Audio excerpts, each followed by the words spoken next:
Hi, everyone, and welcome. I'm Barbara Miller from Museum of the Moving Image, and I'm so glad to be with you. Tonight, we are exploring the genesis and the legacy of the children's television program Zoom, produced by WGBH and aired on PBS beginning in 1972. Zoom was among many television shows in the early 70s that aimed to go beyond simply entertaining kids, offering a view of childhood and engaging kids as authentic and varied, and using the medium of television in innovative ways to address and engage children and tween audiences. And I'm excited to have a terrific group with us tonight to discuss Zoom on Zoom. A couple of things before we start. Please know that we look forward to welcoming you to Museum of the Moving Image when we reopen, so we can see you in person if you are local or visiting. In the meantime, we've been bringing you a wide variety of remote programming ranging from virtual cinema to panel discussions, education resources, and so much more. So please take a minute, go over to movingimage.us and see what's going on. I'd like to say hello to all the members out there in the audience, MoMI members, and welcome you if you're joining us for the first time. And also to let you know, we provide many events for free with the hope that if you're watching, you'll make a donation to the museum in whatever amount you're able. We really need the support to keep events like this going and to enable us to reopen our doors once it is safe to do so, which is hopefully very soon. So if you're able to, please help out. Please look at the Q&A button that you have there. If you have questions as we're going along in the conversation, please feel free to post your questions there and we'll get to as many as we can towards the end of the event. So I'm just going to give some quick introductions now before bringing everybody onto the screen.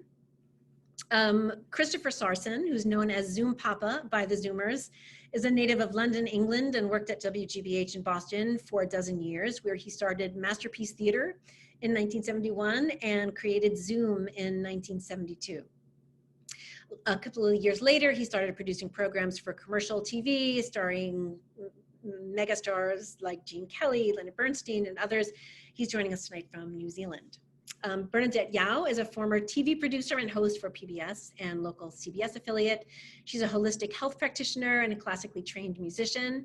She's produced 3 music meditation albums and has a healing practice near Boston. And Bernadette was part of the 3rd cast of Zoom, as was Leon Mobley, who is a percussionist and drummer, founder and artistic and musical director of Delion and Djembe West African Drummers and Dancers, and tours the world as a member of Ben Harper and the Innocent Criminals. Leon began his career as a cast member of Zoom in 1973. Tommy White was another Zoomer who was in Zoom's pilot and the very first cast. Tommy is a musician and a chief videographer at MIT Video Productions in Boston. And David Kamp is an author, journalist, lyricist, humorist, and longtime contributor to Vanity Fair. His latest book, published recently, just this past May by Simon & Schuster, is called Sunny Days, and looks at the history and the impact of late 60s and early 70s educational children's television programs such as Sesame Street, The Electric Company, Free to Be You and Me, Mr. Rogers' Neighborhood, and of course, Zoom. So that was a lot of introduction. I'd like to ask our panelists to turn their cameras back on and join me on the screen. Hello. Hi. Hi, everyone. So glad to have you all here tonight. I know I think you should point out that David Kamp wasn't on Zoom. It would have been lovely if he lived in Massachusetts and could have been on Zoom, but unfortunately he was in New York. Anyway, sorry. Yes, Christopher has already hijacked your event. I'm sorry. David and I are the odd ones out, and it's funny because I was just about to say, Christopher, that that you know I've spoken to you folks a couple of times, and it's every time is like this wonderful warm reunion. There's obviously a lot of really special magic that you created when you were all together, and I'm really excited to be able to talk about how the show came together and all of your experiences on it. It was a very meaningful show for me when I was a kid, and I know to a lot of our guests out there. So thank you for your amazing work. And I'm really delighted that you can all be here with me and with David and with our audience watching. We'll start with you, Christopher. Can you say a little bit about why Zoom came about when it did, right? So it was an idea, but it was an idea for its time. Why did it seem like the right time for a show like Zoom? Well, I have to ask you to ask David Kamp that question, because he called me and asked me the very same question, and I said, huh? And I told him about the beginnings of Zoom. He said, that's not what we want to hear. We want to hear about the time that it was created in. And it's a fascinating, not dichotomy, but a fascinating tension that went on. I was a daddy. I had 2 kids who were Zoom age. I was very impressed with the fact that they would go into a party and see a lot of other kids and kind of say, well, I'd like to get to know you, but I don't want you to laugh at me. I just want to be light. How can I do that? And it was that feeling. It was more an empathic feeling. It was more a kind of person-to-person feeling than it was to do with color and to do with race and to do with all the things that are associated with Zoom. Of course, that came into it, and it came into it from a human point of view rather than from the content, from the political point of view. You know, it's really interesting that you say that, Chris, because I was going to ask this question later, but just the perception that you had as a father at the time and seeing young kids, or tweens, we call them now, we didn't call them that then, as these agents in society, that is even you're being able to identify them sort of needing a space to figure that out and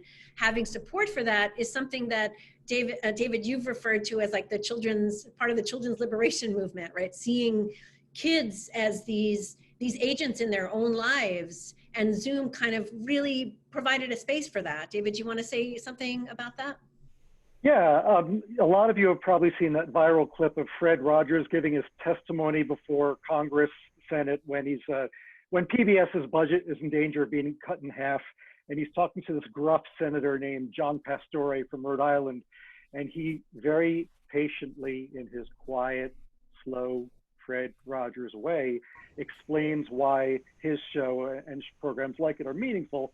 And one of the key things he says is that with children, they need to learn that feelings are meaningful and mentionable and manageable. And Zoom kind of carried through on that. In fact, Life magazine referred to Zoom, once it became a national success, as graduate school for Mr. Rogers' Neighborhood alumni. And the idea that these kids who had social inhibitions could get over them. And Bernadette, I was shocked when I interviewed Bernadette when she told me how socially inhibited she was before she was on Zoom, because there was no person in 1970s television more charismatic than Bernadette Yao. That's sweet of you. Thank you.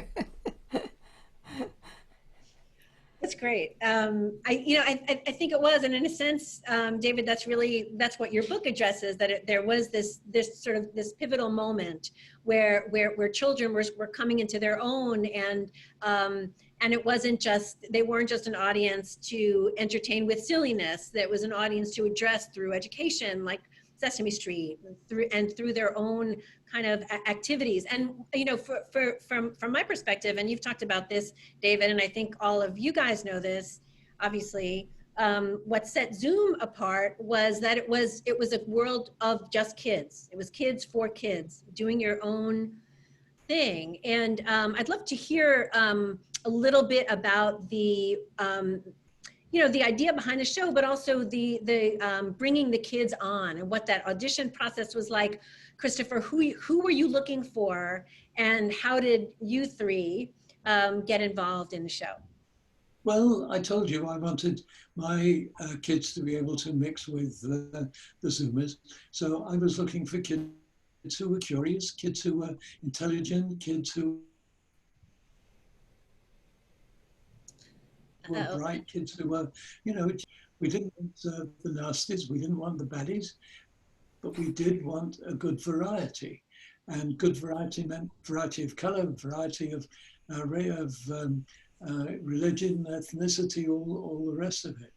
And we wanted kids from Dorchester, which was not the most affluent, which was not the most affluent part of Boston, as well as Newton, and that kind of thing. And that's what helped generate that friendship, that cohesion, that empathy, that feeling for each other that has lasted apparently for 50 years. Can you believe it? All 21 of us, the list is behind me of the 21 Zoomers who were on while I was running the show. And those kids are still in touch with each other, except one of them. There's just one of them who's not. But that was basically the idea. And it'd be great to hear from you, Tommy, since you were in the pilot and the part of the first cast. What did you understand the show to be about? Like what did you think you were getting into, and how are you brought into the fold? Let me just set this up a little. I grew up on the outskirts of town, kind of in a, well, at one end of my street was a junkyard, and at the other end of the street was the town dump. It was a great playground, I'll tell you that. But there wasn't much else to do except watch television. And if you want to know about pop culture back in those days, there were only two shows, Laugh-In and Ed Sullivan. And I was a big fan of the Muppets that I'd watch on Ed Sullivan. That was prior to Sesame Street. And when I found out that Jim Henson was going to have a special on PBS that explained how he made his puppets, called The Muppets on Puppets, I was the first one in that seat. At the end of the show, he told you how to join the Puppeteers of America, which I did immediately. And before you knew it, I was in a local chapter, and they were showing me all the tricks of the trade and how to rile up an audience for fun and profit. But Carol Spinney was starting to work at Sesame Street, and he brought Oscar the Grouch in and let me run him. So I was a kid that just by watching television in a very Zoom-like way, I became a puppeteer and worked in Boston's Neighborhood Traveling Street Theater, and I got plucked from that experience to audition for Zoom.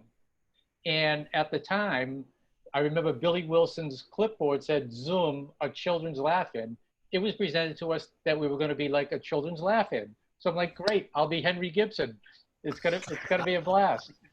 But it was not like any other TV show where I could be like a bumbling sidekick or anything. We had to be ourselves and learn to get along with each other. It was a whole different kind of experience, and a very encompassing one. Leon, do you want to talk about how you came into the show and what you understood, what its mission was, or what the idea was behind it? Well, I was I auditioned for the first group, along with Kenny and Nancy, who actually made it for the first group. And I was a child performer, so I was aware of performing and doing some television work then. So I watched the show, and I was a fan because, I wanted to see my friends on it too, and I wanted to be on it. So, I did whatever I could to be on it. And I auditioned again. And I don't know, I got picked. And it was great. One of the greatest experiences in my life. So what was powerful about it for you? And then we'll talk to Bernadette about, because I'm sure part of what you talk about will key into some of her experience on the show as well. What were some of the powerful aspects of being on that show for you? Well, for me, a lot of it was popularity, okay? Because I was already performing. Like I said, I performed with Duke Ellington, and I had worked with Billy Wilson before the show. I was doing stage and theater at the Alma Lewis School of Fine Arts, where I studied with greats, Babatunde Olatunji. That's where Billy Wilson was teaching.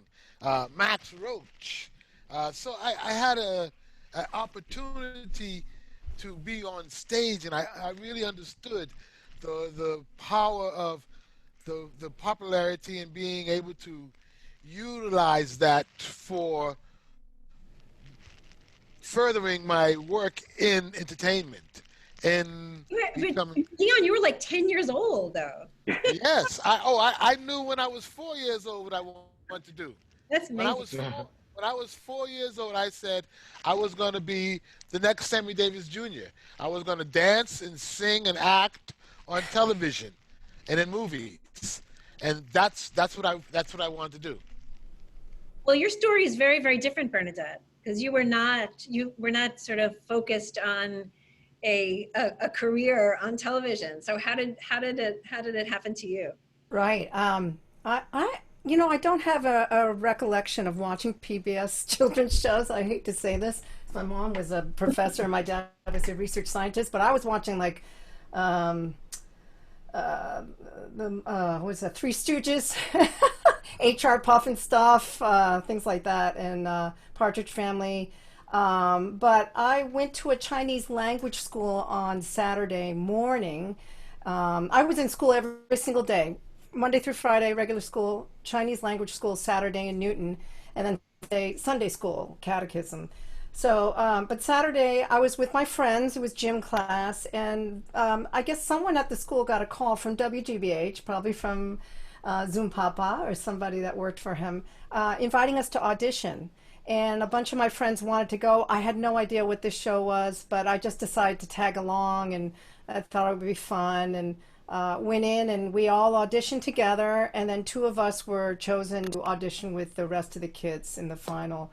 And I maybe that's why I just didn't know what I was getting into, so I was very relaxed, I think. I'm not really sure I remember, but I remember the games we were playing, and I think they were trying to assess our imagination and how we play along with others, and I was just enjoying myself there, and I was very surprised when I got a call from Chris. I remember that call. My mom came out with and told me to come in. I have a phone call. And I got on the phone, and his beautiful, gentle voice asked me if I was Bernadette. I said yes, and he invited me to be on the show. I was thrilled. By that time, I had watched a little bit after the audition, so I had an idea. So, and then it was such an eye-opening experience for me. My background was more classical music. I did study piano since I was 7, and I was starting to sing. And being on Zoom and being with all these creative people and people who just improv, it's so different than classical music where we have to learn every phrasing and the different composers' way of phrasing this and that. And then we were working with people like Newt Whalen, who was from the Boston Pops, but he was also influenced by jazz and pop. And then he would bring in Fred Buda, the drummer, and Herb Pomeroy was on the recordings. So these were like jazz, an influence that really stayed with me the rest of my life. And it kind of shifted me out of the classical realm and more into improv. But being with everybody on the show was just a big thrill. It was really one of the best times of my life too. I know I read in your book, David, and in other things that the experience of being in a group of kids that you may not have met otherwise had a real impact on a lot of the Zoomers. So Christopher, if you could maybe say something about the intentional mixing of kids from different backgrounds and why you felt that was important at that moment. Sure, let me just start by clarifying me as Zoom Papa and other adults on the show. Yes, it was me that started it, and I take full blame for it. But the two other enormously creative folk on the show were the composer, Newt Whalen, and the choreographer. And the way in which the three of us got together was just magic. But Newt, indeed, he was the one who came up with 0, 2, 1, 3, 4. We'll never forgive him for that. And the good old choreographer came up with "We're going to teach you to fly high," which was one of the lines in the Zoom song. And he was, all three of us just loved children and had a way of working with them. Choreography in particular was extraordinary because the kids weren't dancers. They didn't know how to behave themselves like that. But what he did was to put the kids into a formation and say, you start here and 8 bars later, I want you here. And he put them in another formation. How you get from one place to another is up to you. So here were kids being themselves for those 8 measures rather than being told what to do. That was the big difference. And the same with Note, he encouraged them to do the tune, and if they didn't get it right, tough luck. Didn't do the tune. It was like a real naturalness to it. And David, is it correct to say that this is kind of the first time you're seeing kids this age just be themselves on TV, not be a passive audience and not be a polished, kind of conveyor of information or performer? It's really just kind of kids hanging out with each other. Yeah, it seems kind of utopian because you have these kids running around with no adults on camera, and they're all barefoot. Bernadette, I think you told me that they needed to have a doctor on the set to ensure that was okay. And that big cavernous set, and it just seems so cool because I'm coming from the perspective of Leon, Tommy, and Bernadette are the age of my older siblings, and all the Zoomers seemed like incredibly cool older siblings, much cooler than my biological older siblings. and just to see that these kids were just taking on everything. They were doing vaudeville. They were having frank discussions about their feelings. This is what a fantasy world for kids looked like to a home viewer like me.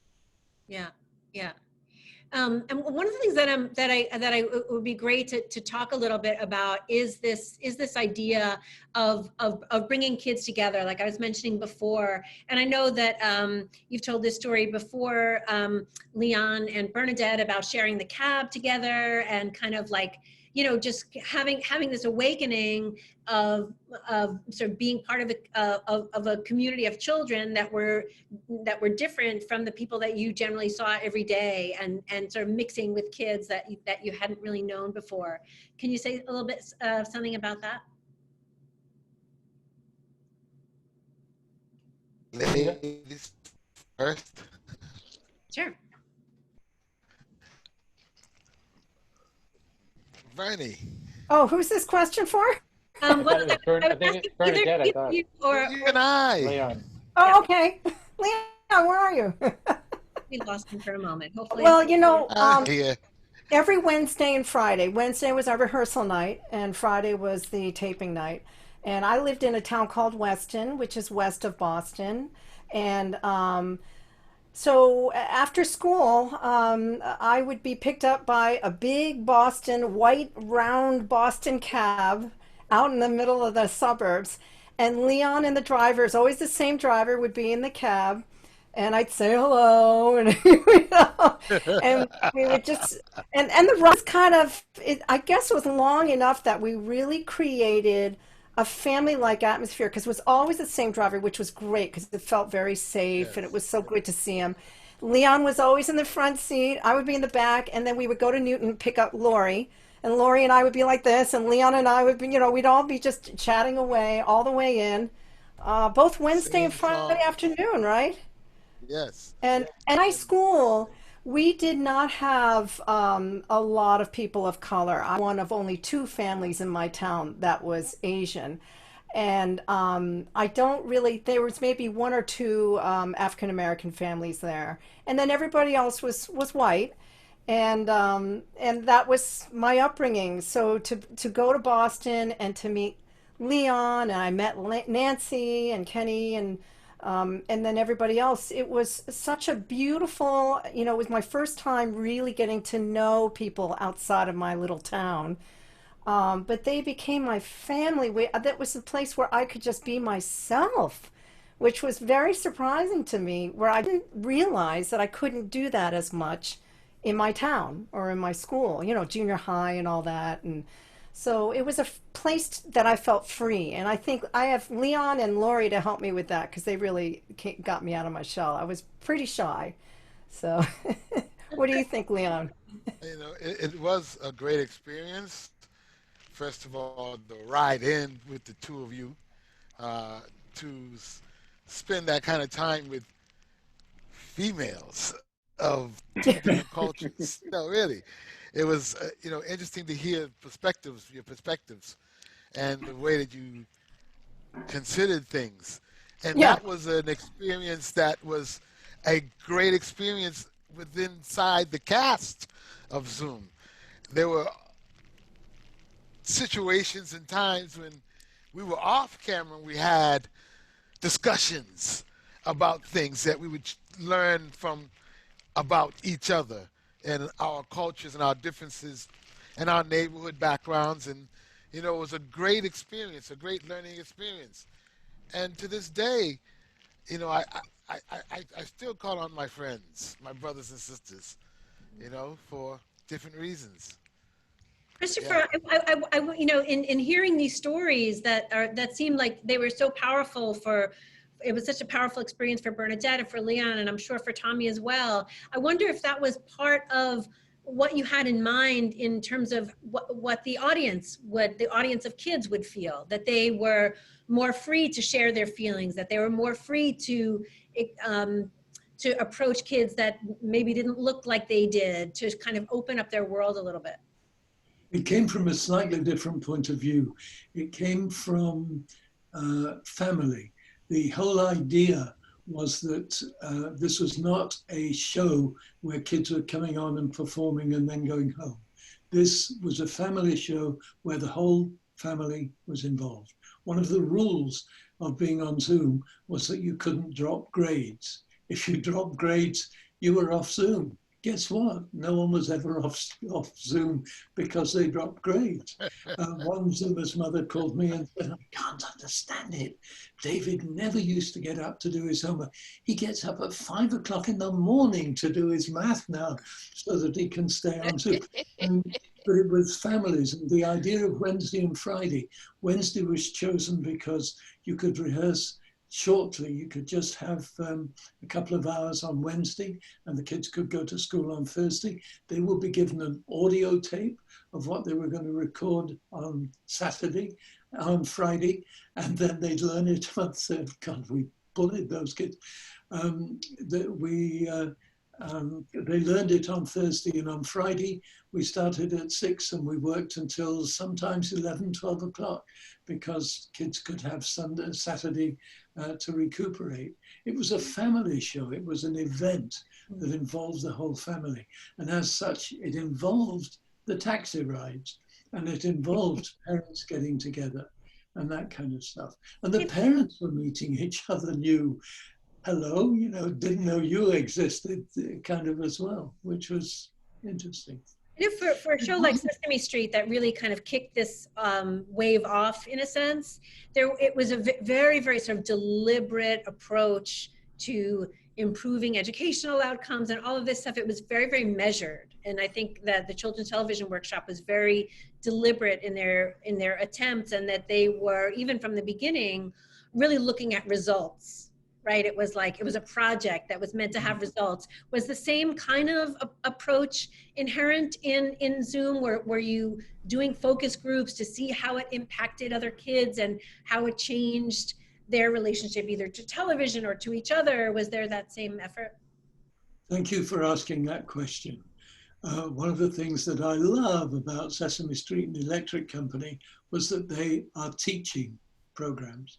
They teach the alphabet, they teach numbers, they teach people how to speak and think, and God bless them for it.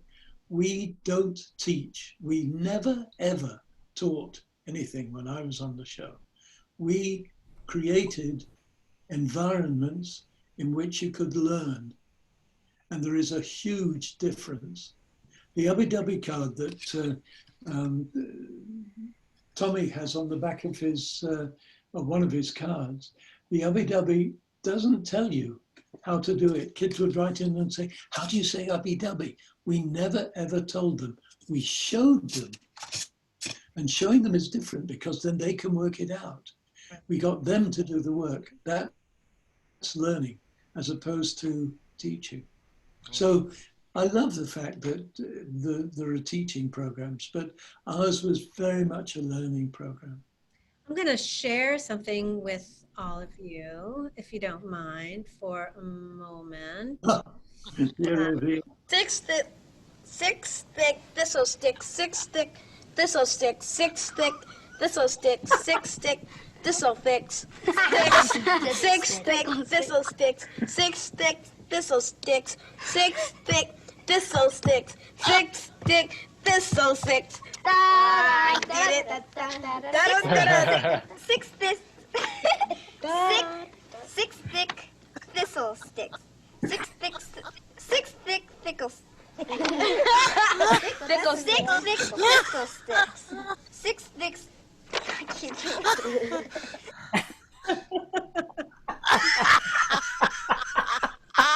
I had a mute.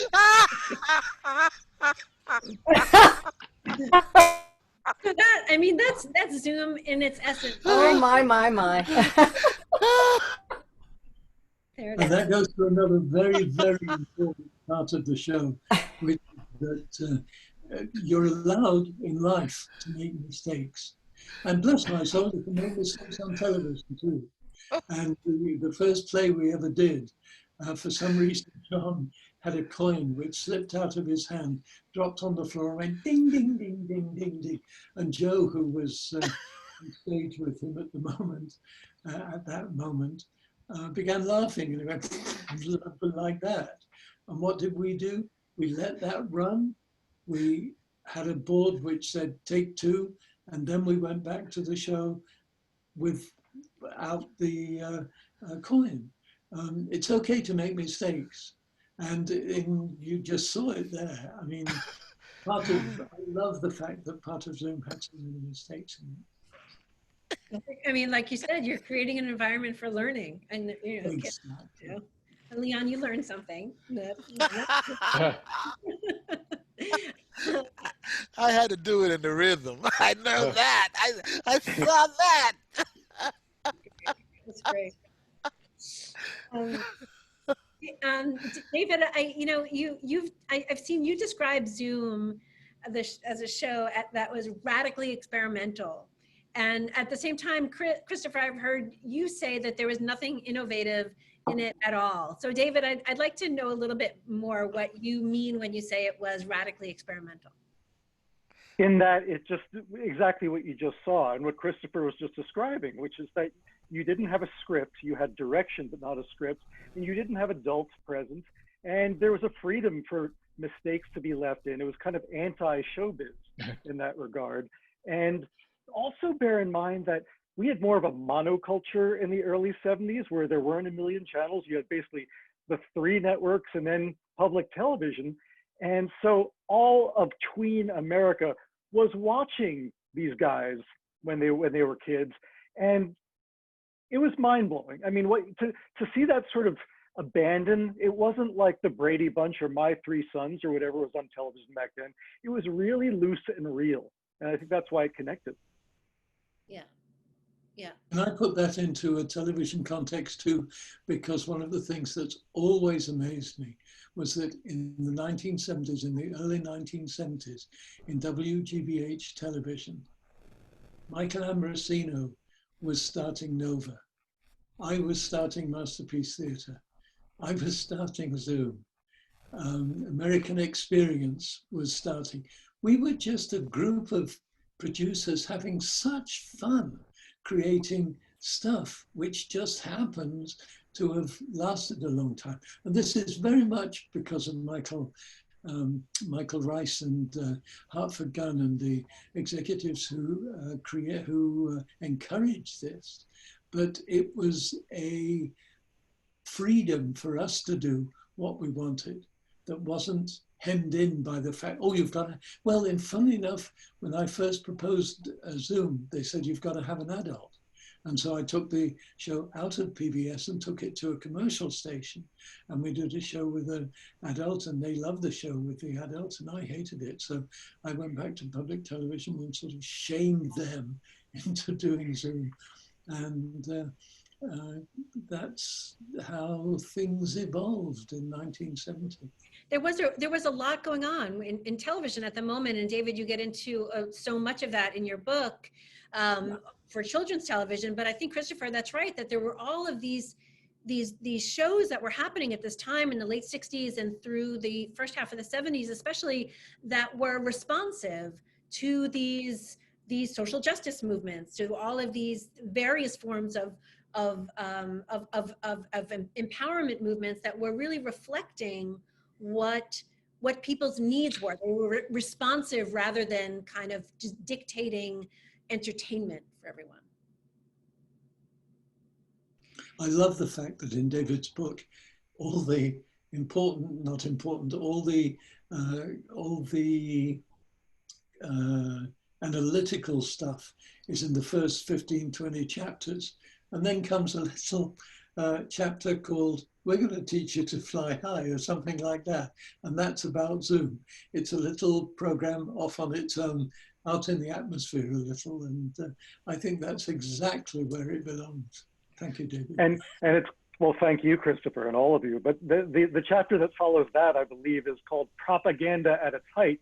And that's about Free to Be You and Me, which is Marlo Thomas very proactively saying, we're trying to spoon feed kids feminism and gender politics and being free of the inhibitions of gender stereotypes. And that was a really effective approach too, respectful of children, but totally different from Christopher's approach, which is much more let the kids find their own path. Right, right. But at the same time, there was this element of freedom to it, right? Oh, Of kids being kids. I want to talk a little bit about the Zoom cards and this notion of this sort of interactivity, right? Because I think, David, you talk about this in your book, that there was this sort of proto-interactive element to... I said the first user-generated content on television, because a lot of the stuff that they performed was sent in from kid viewers. Can we talk about what we're seeing on the screen now a little bit? And maybe Tommy, you want to say something about these cards? Here's you on. So this is the front of the card, of each card, and they were like a little book. I had another shot, but I don't know if it's in there. But inside, you'd get a activity. Each card had an activity that you would learn that we did on the show. So here's the shot of. This is one card, and that's the inside. So we've got the cast in the front, and you can learn the words for Noah. But next to Noah, you rip that page off, and you can send your idea into Zoom with a self-addressed stamped envelope. You can sing. You can sing the if you want. I'm not gonna make you, but you can sing it. You can 0, 2, 1, 3, 4. And it's the Zoom. You got these ideas from kids out in the audience. Did you actually use them? I mean, how did all that work? We used all the ideas that kids sent in, and we did their plays. Even if they made no sense at all, we would do it true to the scripts that were sent in. And we had continuing, like, kids could write verses for The Cat Came Back or different songs that we had. We did games that kids would send in. They'd have to explain how to do the games, and we would, do our best to play the game. So this one here looks like it has the name of the girl that had sent this in. So it really was this sort of user-generated or interactive kind of, there was this community that was being built, and the show was really taking advantage of these connections between the kids on screen and the kids that were off screen, which actually it sort of brings me to a different point, which is that there was this, there really was this attempt to erase the distinction between the kids in the cast and the kids watching, or that's sort of what I understand. And part of that, Christopher, and you can correct me if I'm wrong, was that this effort to keep the natural quality of the kids on the show, to the extent that they were, you know, they could only stay on in the cast for a certain amount of time, and then they had to sign a contract that said that they wouldn't make any television appearances or do any commercials for a certain period after they left the show. So was that all about trying to keep like retain that special connection between ordinary kids on screen and the ordinary kids that were watching them? Well, part of that's myth, but it's not important myth, so it doesn't matter. My idea originally, believe it or not, for the show was that we could get a group of kids, we could change them every 13 shows or half of them every 13 shows. And this is a show that would reflect what was going on in kids' lives throughout the century, throughout the next century. It could keep on going for 25, 30, 50, 60, 70 years. Didn't quite work out like that because McDonald's didn't underwrite us for that long. But let me put the idea of the Zoom cards in perspective, because it's an important one. And this is the Zoom card that we first sent out without the crossing out. If you read it, it says Zoom is coming. And this is what we sent out when the show had been approved and we had someone to put on the front of it. We sent it out and we put Zoom is here once the show was here. As Tommy said, we wanted you to tear off this part of it and send your idea in on that. We went on the air on a Sunday and said, send it to Zoom, box 350, Boston, Mass. Order 134. And on Monday, guess what? We had no mail. On Tuesday, we had 700 pieces of mail from the Boston area. On Wednesday, we had 2,000 pieces of mail. And there were 5 of us on staff, and we were kind of looking, what the heck do we do with this? Eventually, we got 40, believe it or not, 40 people in separate cubicles reading the mail and separating out ideas for us to do. But we were very, very much in touch with the audience because of what they wrote in. And Tommy made an interesting slip up.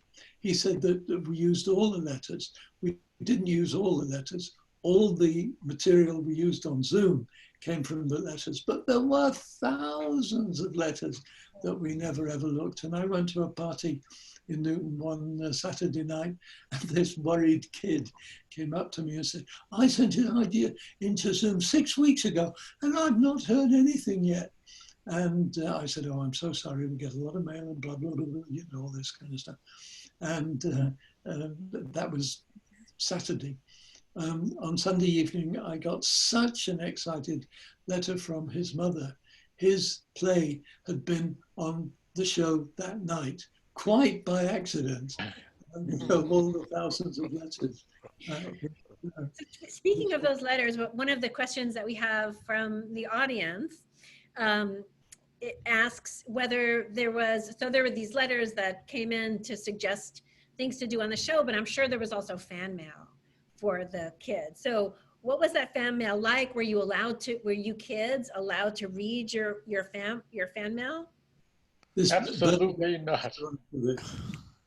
You know, in all honesty, I didn't know we were as well known as like celebrities as we were. We were just, you know, ourselves. We weren't really, you know, trying to gain fans and see if we can get fan club going, and you know, so that wasn't really, you know, we were just being us. We just went to school and showed up on the set, and we were just, there wasn't an audience there for us, except for the, you know, the technicians. Yeah, the camera guy and the floor manager is who we would see in our audience in a very quiet, wonderful studio. We didn't get to see the mail once. And that was because dear Christopher asked me to teach the arm thing. That was my signature in the opening. and he actually showed me a pile. He had a cardboard box, turned it over in the Zoom room on a desk, and was trying to convince me that there are people interested in this, because I really didn't think this was interesting. I really thought this was kind of a boring thing my dad taught There may me. be people out there in the audience that don't know what you mean by the arm thing. I can't imagine how they could have missed it. Okay, You so want me to show you? Yes, please. Or I could do it, but Oh, we can all do it together. Actually, this painting behind me is my dad's painting, and he's the one that taught me this from his childhood. He learned this from watching Chinese opera. And these warlords would have these swords, and they would do it 3 times, and he taught me to do it with my arms. So I would say, "I'm Bernadette," like that. And then I think some people thought that, thank you. I think some, yeah, let's all try it. I think some people thought it was a camera trick. Yay, look at you guys. So then Christopher asked me to teach it. So that's how that happened. We never showed the Zoomers, as Leon said, we never showed the Zoomers any of their email, The letters. We never showed them the letters. 2,000 letters every day. Oh, I'm glad I wasn't that postman. I mean, it's amazing. Yeah.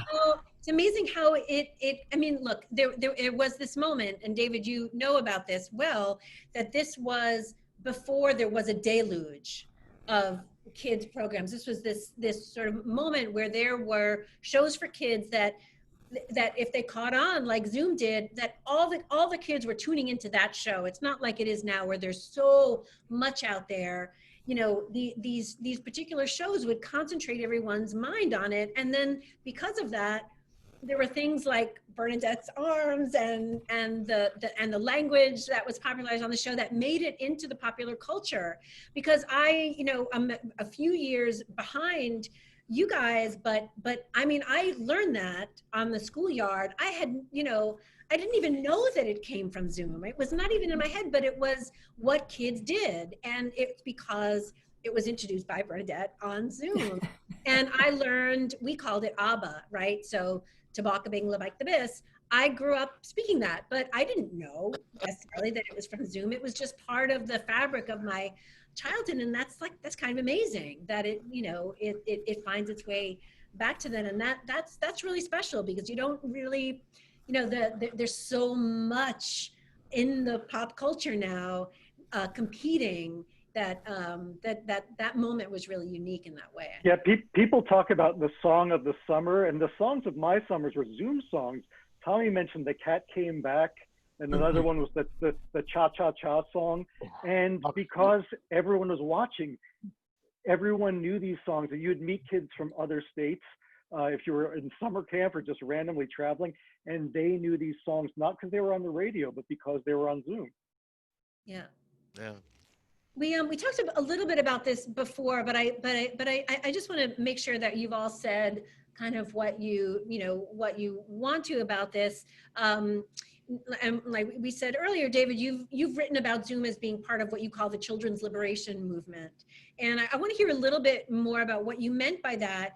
And then also from you kids that were on the show, whether it felt like you were involved in something that was a shift, that it was something new that you hadn't really seen on TV before. What did it feel like things were shifting and that you were part of that?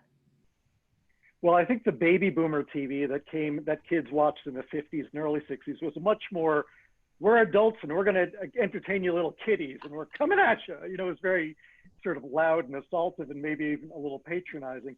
Mr. Rogers, the children's television workshop shows, Zoom and Free to Be You and Me, they respected the emotional intelligence of children, the interiority of children.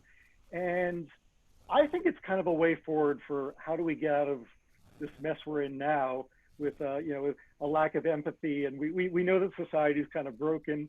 And that was a moment when we seemed on a path.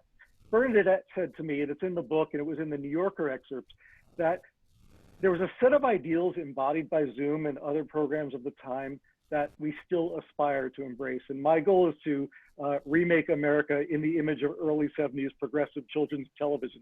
Because it was, to me, like, the embodiment of what America should be. Look at these three people, these three Zoomers before you.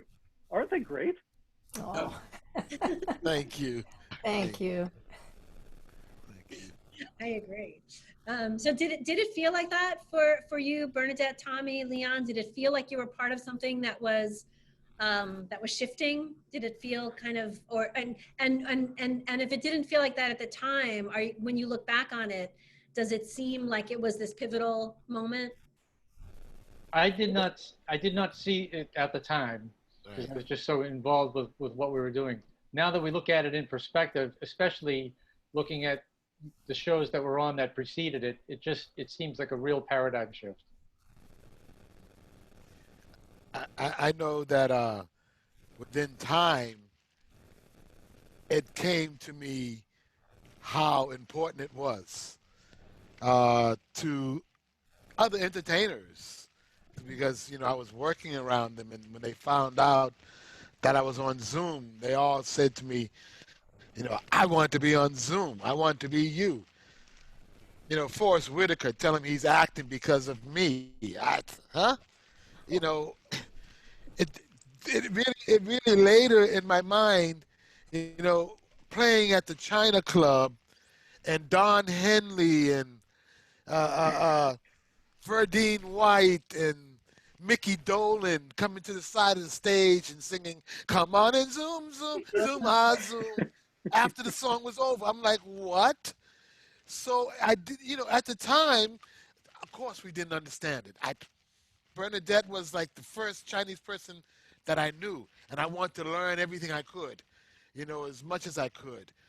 Food, language, David being Italian, I wanted to learn the food, language, all these nourishing situations that we didn't really realize we were in. Yeah. Until now, we can see who we are today and the things that we do. It's amazing to me. These are my heroes. Honestly. Bernadette, Tommy. It's amazing to hear that you all had such fulfilling experiences while you were doing it, and whether you knew it or not, you were sowing the seeds for kids out in the audience that were responding to it in that same way, and really whether you knew it or not, the culture was shifting, and you were all really a part of that. But before we're almost out of time, but before we go, I want to talk a little bit about the kind of legacy and the long life Zoom has had. There was a reboot of the show in 1999 that went to 2005. Excuse me, it was a resume.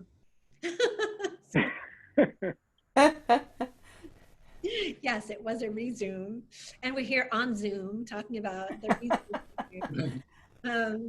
So it didn't just have its moment and die away. And in this moment of isolation and panel discussions through a screen and not on a stage, it has also found its life. And on our friends at WGBH, on their website, are videos that you guys are in, that are addressing young kids today, which is really amazing. I mean, can you say a little bit about what you think the legacy of the show is and why it still feels relevant? Well, I think part of it is because we were authentically ourselves, and truly authentically ourselves. We weren't aware that I wasn't aware of a shift happening from our perspective. It was just what was happening at 125 Western Ave, which was where the studio was. And with my friends and the people that were there in the production group. So I think we could actually, and I think that's, we have to applaud Chris and the production team for that, because they really made sure that we just expressed from our own heart, and how we were with each other was really how we were, and the camera happened to be on. And I think the audience, before the internet, could feel like they were interacting with us. We're answering their questions, we're reading their poems, we're doing doodles that they send in, and we make mistakes, we get goofy, just like they would. And we were relatable. So I think that's probably part of the reason why it has lasted so long. Chris brought together the right people at the right time, and when I went to GBH in like in the mid '90s, because they were going to show some old Zoom stuff from the archives, and that's when Kate Taylor said, we were looking for a new children's show to do, but the more we talked about it, the more the discussion just ran right back to Zoom, and so that's how they decided to bring it back out again. And I found some old notes of that Chris wrote when he left the show, saying he thought it could last for another 50 years, and it just about has. It has. Yeah. Yeah. Yeah, I think the makeup of us all affected a lot of people. So there was an identity awareness that people of the world were able to identify with on television at that time period. Someone of a Chinese background, someone of a black background, someone of a white background that they can relate to. And what we did and the way we did it, the freedom in which we did it it allowed them to feel safe. And in terms of what is going on in the world today, we need that safety again, that feeling of safety again. And it affects all of us. And we, as the group of Zoomers, made it so that, it was a norm. And we can do it again. I mean, just from this kind of programming today, there are people who are watching us who didn't know about us and who have learned about us and how it is that we've done what we've done and shared what we've shared, and hopefully it just keeps going and going and going and going. I mean, Chris has great philosophy, a great ball rolling. And yes, it's going to go for many, many, many years. As the other Zoomers who came after us are doing what they're doing and Zoom into action, and we're all a part of it. We're still in a family situation, and that's really important. And that's what we need in the world today, family-oriented situation. Yeah. Thank you, Mommy. Yeah. And action oriented. I mean, the thing we didn't really talk about was the emphasis on doing things in the show, which was so great. And that's another thing that GBH is picking up in these Zoom pieces that they're doing now that feature you guys and others that are encouraging kids to go out and do things and not just sit in front of a screen. Screens have their place, but so does play. And Zoom was, if anything, it was all about play. And I'll share with you a comment from Julia out in the audience, who says she wants to thank us for doing this program tonight, but she wants to thank you all for making her life so happy back then. Thank you.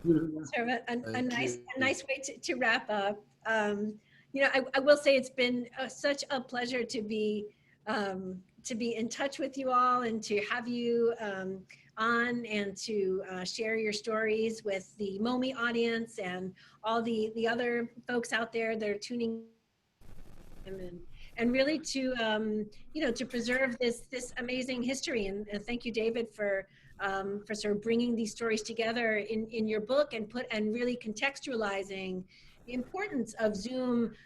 Yes, great fun. And Christopher, I know you in your mind, it was just this very natural way of putting kids together, but it has really made a difference in the lives of lots of folks and in the history of how the medium developed. So thank you to all of you very much for being part of this.